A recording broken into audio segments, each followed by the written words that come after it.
Hello and welcome back. Exactly 77 years ago, an event spread over 5 days shook the British Raj and strangely also the nationalist leadership.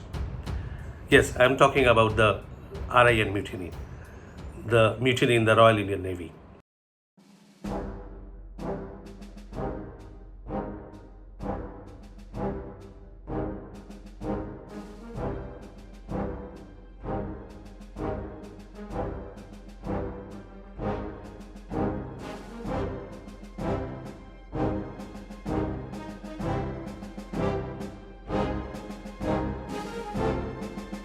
Till recently, the Royal Indian Mutiny was not in the mainstream narrative of the freedom struggle.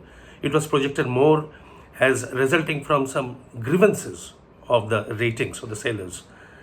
But now, with emergence of new information, with more transparency in writing history, it has been clearly established that the mutiny in the Royal Indian Navy was a part, very much a part of the freedom struggle. It catalyzed the exit of the British Raj.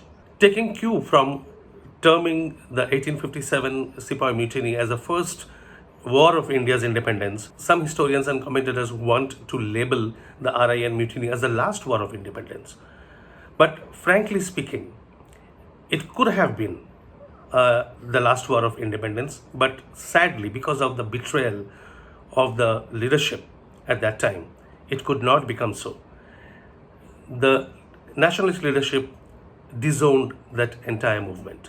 But before we get into the details of what exactly happened over these 5 days and where it started, let's get a brief background of the Royal Indian Navy.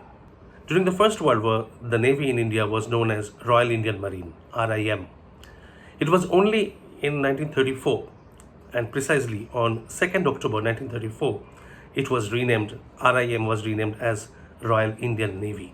In 1938, the government of India, the British Raj, entered into an agreement, a treaty with the British government at home, that is in UK, that from then onwards, the responsibility for the defense of India's coasts lied with the government of India and no more with the British government.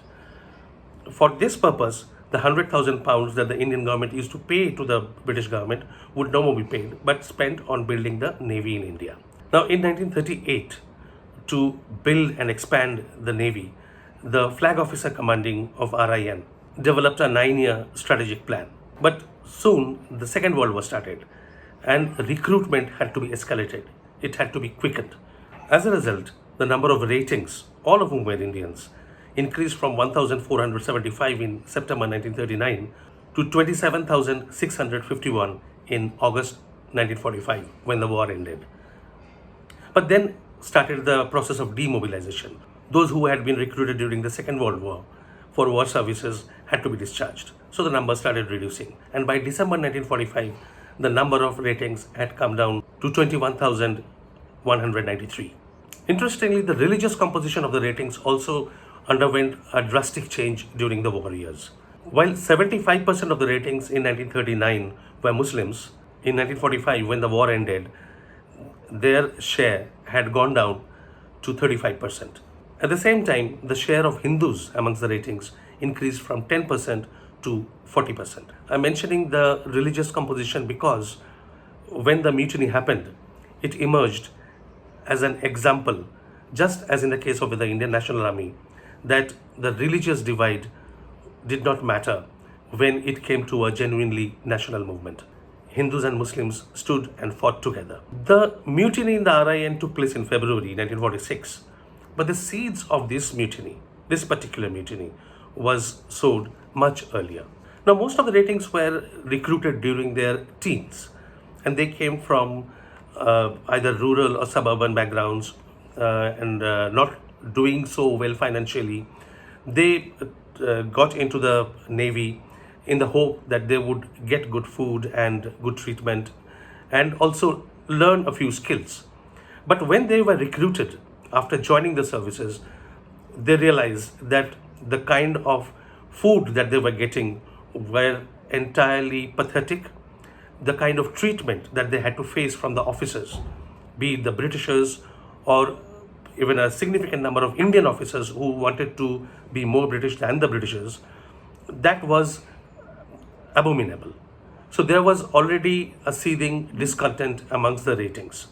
And of course, there was also the condition of differential pay, low pay, delayed payment, and all those things. So there was a lot of discontent anyway amongst the ratings. But what were purely service level grievances turned into something different when these ratings were exposed to the political developments that were happening around them during the World War and after the World War, after the war ended. They were becoming more and more politically conscious and realizing what was going on in the country, the fight for freedom. How this change in mentality came about has been described by Balai Chandra Dutt, better known as B.C. Dutt, the man who was behind the uprising, who provided the emotional and the intellectual spur for the movement. Probably had it been another country, B.C. Dutt today would have been celebrated as a hero. But as it happens, because of the one-sided narrative of the freedom movement, very few, probably you can count their numbers in your fingers, know the name of B.C. Dutt. Like most of the other ratings, Dutt had joined the Navy in his teens. And towards the end of the war, he was one of the 50 people selected from the communications branch of the Navy for a special service known as the Combined Operations under Louis Mountbatten. These 50 were trained to form the beach signal unit known as B-21 and sent to Rangoon. It was in Rangoon that Dutt came to know about the INA. Till the time, any news about INA was kept completely under the wraps, and even the mere mention of Netaji and the INA was banned in Indian media, in Indian press. So there was no way to know about INA otherwise. It was only in Rangoon, when they reached in Rangoon, that came to know about the INA. It was a brief encounter, but at least he knew, and it set him thinking. When the war got over, Dutt was placed as a leading telegraphist in HMIS Talwar, His Majesty's Indian ship Talwar, a shore-based signal school which was to become the epicenter of the naval mutiny. While Dutt was settling down, one day, one of his friends, Salil Syam, came over to him and started recounting what seemed to Dutt to be the strange tales of the Indian National Army in Malaya. Salil had come in direct contact with the INA soldiers in Malaya, but most importantly, he had smuggled a package that contained letters from the soldiers of the INA to Jawaharlal Nehru and to Sarath Chandra Bose. Now, Salil Syam and B.C. Dutt worked at a place where smuggling this kind of literature, this kind of material, was absolute treason. They would have been immediately arrested, put in prison, and discharged, if not penalized further. So they had to trade very carefully. Salil Syam had brought back the package with the intention of handing it over to Nehru and Sarath Bose. But there was no way they could do that. They were mere ratings located in Bombay. There was no way they could go to Calcutta or send it across by post or by any other means to either Nehru or Sarath Bose. Dutt took it upon himself to find out ways whether these letters could be sent by any means, through mediators, through contacts. So he went out and started talking to people. And that's how he came in touch with people and learned more and more about the nationalist struggle and Netaji and the INA. And he found himself to be in complete sympathy with these movements. This particular development also made him ask some very uncomfortable questions to himself. The British and the Allied soldiers, he thought, knew who they were fighting for and why they were fighting. But as far as people like himself was concerned, who were they fighting for? Whose war were they fighting? Was it for their own country at all? Dutt later wrote that it was like questioning his whole existence altogether. And this change, this mental makeover, led to the formation of a clandestine group, which started with very few in number and in very secrecy, in great secrecy, top secret it was, because it was nothing else than treason. The names of Subhash Bose, the INA, were absolute taboo in the military establishment. The group started increasing, more people started joining. Some people joined what became the core group, and they were sympathizers. And they named themselves Azad Hindi, directly borrowed from the Azad movement. They started meeting more and more people outside, especially the left-wing leaders of the Congress party. And as a result, they started reading more and more literature related to the freedom struggle. The immediate objective of this group became to spread the discontent over various issues: sloppy demobilization, food, behavior of the senior officers, everything, and channelize this discontent towards more nationalistic lines. And the strategy was to create disorder and sabotage in the ships and barracks. They struck for the first time on 1st December 1945, a day that was to be celebrated that year as the Navy Day. They put up buckets and brooms on the masthead and wrote slogans like "Quit India," "Down with imperialism," "Revolt now," "Kill the British" on the walls of the parade ground. This shocked the authorities. They were at their wits' end. But it was done with so much secrecy that no one was caught. The authorities could not get hold of anybody. This obviously encouraged the group and created a better environment for more recruitment, for expanding their own group. The small little group was now expanding. The next date selected for action was 2nd February 1946, the day when the Commander-in-Chief Auchinleck was supposed to visit the barracks. That painted "Quit India" and "Jai Hind" on the wooden platform, the raised platform from where the Commander-in-Chief and the flag officer commanding were supposed to take salute during the Guard of Honor. This time, however, his luck ran out. Due to some mistakes, he was traced, caught, and put under arrest. But this did not dampen the spirit of the group. In fact, the act of open defiance inspired many more to extend their support, if not support, sympathy. In fact, at that time, when the INA trials were going on and the whole country was sitting on a volcano, the impact on these people was also huge. And despite being a military establishment, it was found that donations were being made from HMIS Talwar for the defense of the INA soldiers. Now, matters suddenly escalated a couple of days later. On 8th February, the commanding officer of HMIS Talwar, Commander A.F. King, made a sudden visit. He had been told that the ratings had made catcalls towards their women comrades, the WRINs, women in RIN. So he came to find out. He arrived at a time when the first parade of the Central Communications Office was to take place at 9:15 a.m. But then he arrived and saw that many ratings were just lying on the cot, smoking, chit-chatting, and not, even after seeing him, did not get up. So he lost his cool and started abusing them, called them sons of coolies, sons of junglis, and sons of beep, and left in a huff. Now, King was one officer about whom the ratings were extremely annoyed. They were very unhappy with him by his behavior, by his arrogance, and by his abusive language. 14 ratings submitted individual written complaints against King. It was a strange situation. Since King was the commanding officer, it was in his court that the complaints were decided upon. Now, in this situation, complaints against King were to be decided upon by himself. But instead of a speedy resolution of this conflict, King decided to take it easy.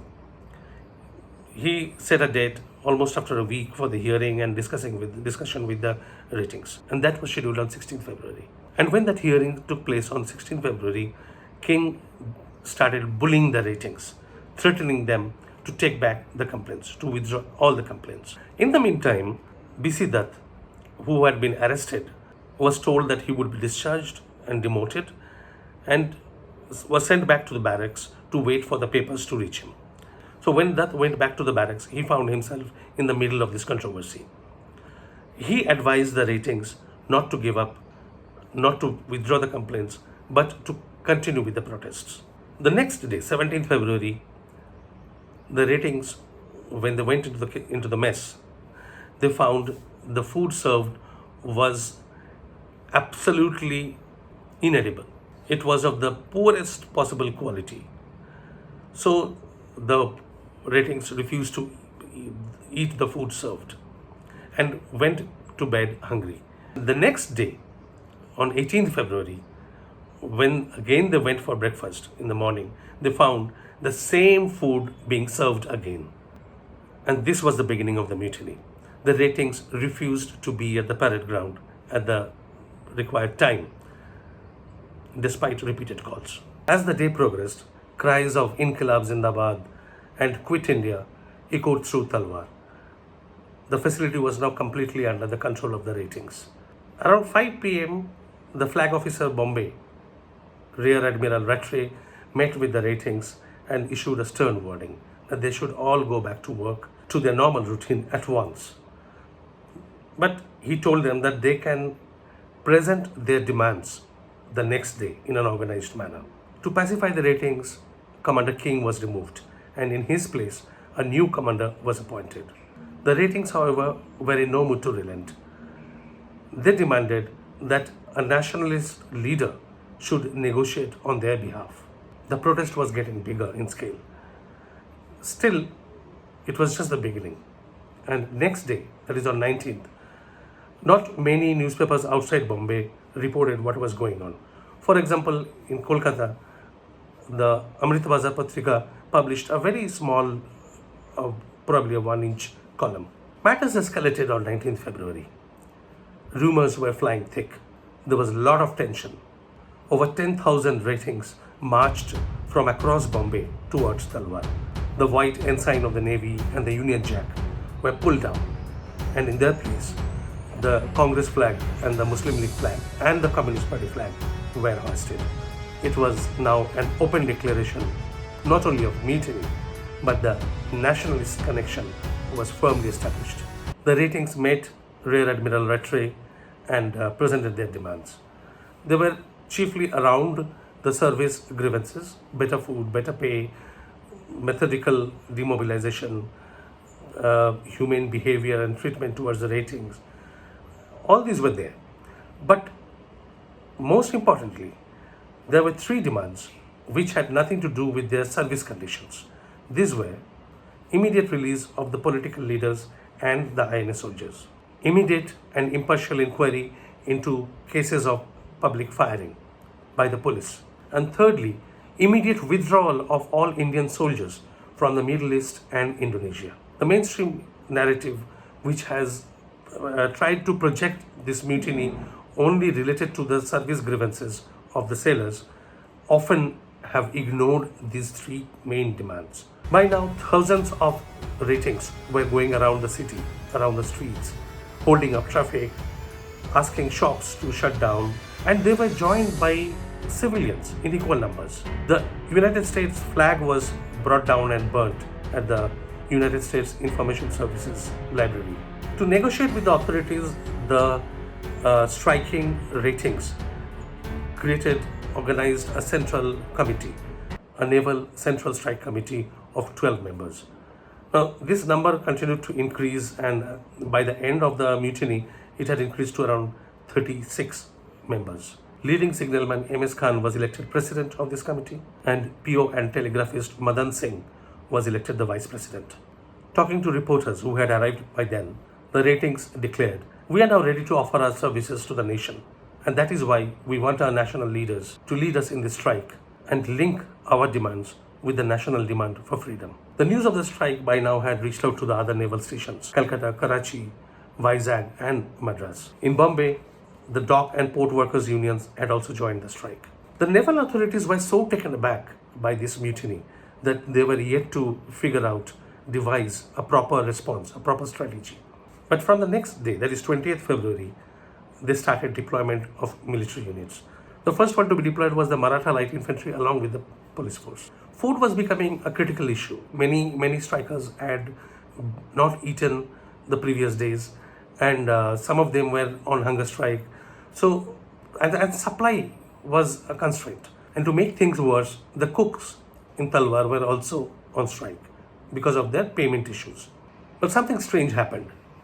Influenced by the ratings, and when they discussed the matter amongst themselves, the cooks agreed to cook food for the sailors only on the condition that when the time comes, they also would be given the weapons to fight against the British. In addition, the civilians who had express their sympathy, who had come out on the streets in thousands, they started bringing food packets. And surprise of surprise,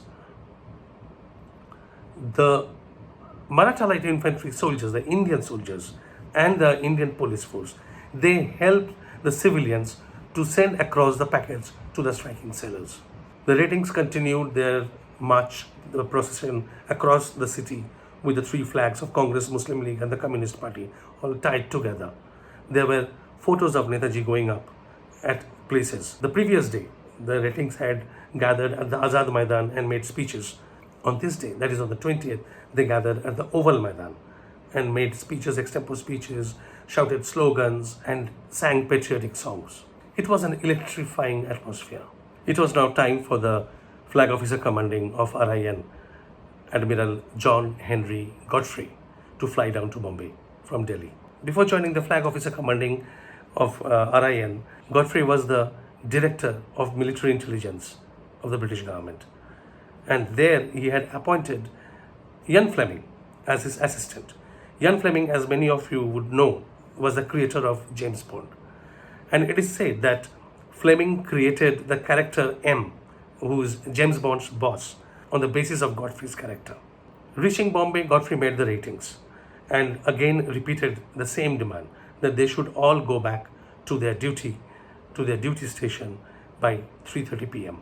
The ratings requested Godfrey to withdraw the guards, but Godfrey refused to do that.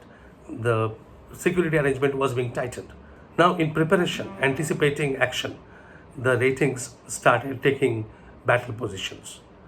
In the city, in the meantime, the student and workers' unions had announced a sympathetic strike supporting the ratings. By 21st February, the mutiny was no longer confined to Bombay. And by this time, the news had spread across the world.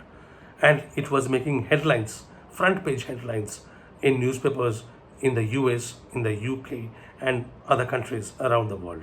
Defiance by the ratings and public demonstrations and disturbances started taking place in Calcutta, Madras, Karachi, and Delhi. The mutiny had by now spread to 78 ships, 20 shore establishments, and over 20,000 sailors. Men in the Royal Indian Air Force in certain areas also went on sympathetic strike.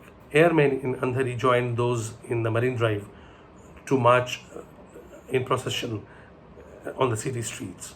There were more disturbances, more instances of violence, violent acts in the processions, demonstrations by the mill workers and the students. Banks and shops were being attacked, stones being thrown at the police.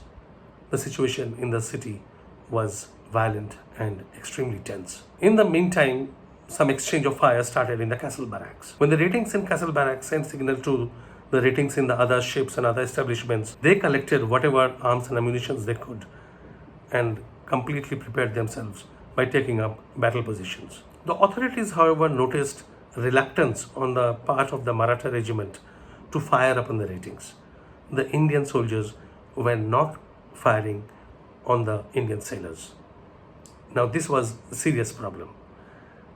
So, immediately they were replaced by the authorities. The Maratha light infantry was replaced by the Leicestershire regiment. So now there were British soldiers on ground. Food continued to come over from the citizens. The Parsi, Hindu, and Muslim restaurant owners in Bombay invited the ratings to come and take whatever food they needed. But the reinforced picketing by the British soldiers soon brought an end to that.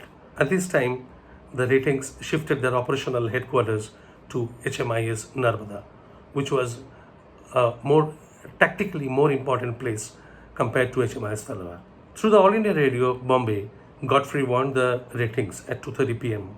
on 21st February that he had authorized the use of overwhelming force at the disposal of the government to crush the rising, even if that meant complete destruction of the Navy. The Commander-in-Chief, Auchinleck, had put Lieutenant General R.M.M. Lockhart, the Commander-in-Chief of the Southern Command, overall in charge of the operations in Bombay. So Lockhart was now in charge of all three services: Army, Navy, and Air Force. In the House of Commons that day, the British Prime Minister Clement Attlee announced that nothing other than complete surrender was acceptable to his government, and that his government was sending reinforcements, including battle cruisers, to destroy the uprising, to destroy the mutineers. Another meeting was scheduled between the strike committee, the leaders of the strike committee, and the flag officer commanding. But at the scheduled time, the flag officer commanding did not turn up. Instead, he sent 3 senior Indian officers to negotiate with the striking committee. After the meeting, the ratings agreed to store their arms and ammunitions in the guard room and release a couple of British officers whom they had held back. There was, however, no gesture on behalf of the authorities. They refused to withdraw the troops. In contrast, bombers had arrived at Santa Cruz. A regiment of 12-pounder guns, 2 British infantry battalions, and armored cars had reached the city. The government was making full-scale preparation to crush the mutiny. The ratings, however, refused to surrender. But they issued an appeal to the leaders of the Muslim League, the Congress, and the Communist Party to come and stand beside them, to help them in their cause. No one came. On the next day, 22nd February, although thousands of people flocked the streets of Bombay, the leaders were not to be seen anywhere. It was only about the ratings, the sympathetic strikers, and the common people. The flag officer commanding reiterated his threat, his warning, asking the ratings to surrender. In a show of strength, 20 rafts flew over the Bombay harbour. Later in the day, the only advice that came from the political leaders was the ratings should surrender. The battle was over. The sailors who had mutinied with high hopes of challenging the empire had to meekly surrender on the morning of 23rd February. The question is, how did a movement that started with such a bang end in a whimper? Only one answer explains it. The complete apathy of the political leaders at a time when the sailors fought on and refused to give up. Political leadership was critical for the success of this movement, as the ratings, being so young, had no experience in continuing with political movement or in political negotiations. According to B.C. Dutt, once the mutiny started, its objective was to take over the control of the Royal Indian Navy and hand it over to the national leaders. The only problem was that the leaders were not interested. In stark contrast to the heroics of the sailors, the students, the workers who threw the challenge to the British Raj, the behavior of the political leadership was shameful and disgraceful. Incidentally, on 18th February, the day when the news of the mutiny broke out, Gandhi arrived in Bombay from Wardha. And he spent the majority of the day with Sardar Patel and S.K. Patel, who was the General Secretary of the Bombay Provincial Congress Committee. Now, the news must have reached him. It is not possible that although he was spending time in the city, he did not know about the mutiny. It was too important an event not to be mentioned to him. But Gandhi did not even mention the ratings. He just made one generic statement, which he always did, that freedom can only be won through truth and non-violence. He said it was useless throwing stones at the British. Equally disappointing was the response of the left-wing radical leaders of the Congress. Aruna Asaf Ali, who claimed that she had been talking to the ratings, guiding them in their movement, in helping them frame their demands and all. She failed to turn up in a meeting of the ratings where it was announced that she would come and address them. When the leaders of the strike committee met her, she only advised them to remain calm. Instead of extending political support to them, she advised them not to mix up political demands with their service grievances. She advised the ratings to go and meet Sardar Patel, who was in Bombay. And herself, she wrote a letter to Jawaharlal Nehru asking him to come down to Bombay because she thought he was the only one who could save the situation. He was the only person who could help avoid a tragedy. Aruna Savali's letter to Nehru, which she mentioned in the press, angered Sardar Patel. He was mightily annoyed. and wrote a very bitter letter to Gandhiji. In one of his later public speeches, Patel referred to the young ratings as a bunch of young hotheads messing with things they had no business in. Maulana Azad and other Congress leaders issued statements that they were in contact with the authorities, asking them to address the just grievances, the just demands of the ratings, and seeking a quick and practical termination of the strike. In contrast, the Communist Party gave a call for a hartal on 22nd February. The Muslim League leadership, as usual, was focused on finding a deal for the Muslim ratings. And Jinnah issued a statement that the Muslim ratings should not create trouble and should seek a peaceful solution. The Congress also opposed the call for hartal given by the Communist Party. They insisted that people should not get into such matters and they should go peacefully about their daily routine. In short, more than 20,000 youths, battle trained, many of them battle trained, with access to full arms and ammunitions of the Navy, were waiting for the orders from the leadership. And they just kept waiting. The orders never came. The only advice that came was to compromise, to submit, to surrender. In line with the Indian National Army, the ratings had renamed the Royal Indian Navy as the Indian National Navy. And they had painted the gate of the HMIS Talwar, renaming it as the Azad Hind Gate. All this was offered to the national leaders on a platter, which they never bothered to touch. Naturally, the ratings felt betrayed and dismayed and completely confused. They felt humiliated. After Gandhi left Bombay, he went to Pune, and from there he started issuing statements. At first, he casually remarked that if the ratings were so unhappy with the service conditions, they should have just quit. They should have resigned. Strangely, surprisingly, he was not even aware that the ratings could not resign. They could either be thrown out, discharged, or fired. Reacting to the news of hundreds of deaths in firing, Gandhi issued the appeal to stop the thoughtless orgy of violence. In his statement, he said that let it not be said that the India of Congress spoke to the world of winning Swaraj through non-violent actions and belied her words. He condemned the actions of the ratings as a bad and unbecoming example for India. One aspect of the entire movement that stood out in contrast to what was going on across the country was the communal harmony, the bond across various religious communities. It was truly an example of unity. On this aspect, Gandhi commented, a combination between Hindus and Muslims and others for the purpose of violent action is unholy and probably a preparation for mutual violence. He had not a single good word to say about the entire movement or about the sailors. When Nehru finally arrived in Bombay and addressed a public gathering at Chowpatty on 26th February, 3 days after the ratings had surrendered, he said, India has no use for violence in her struggle for freedom.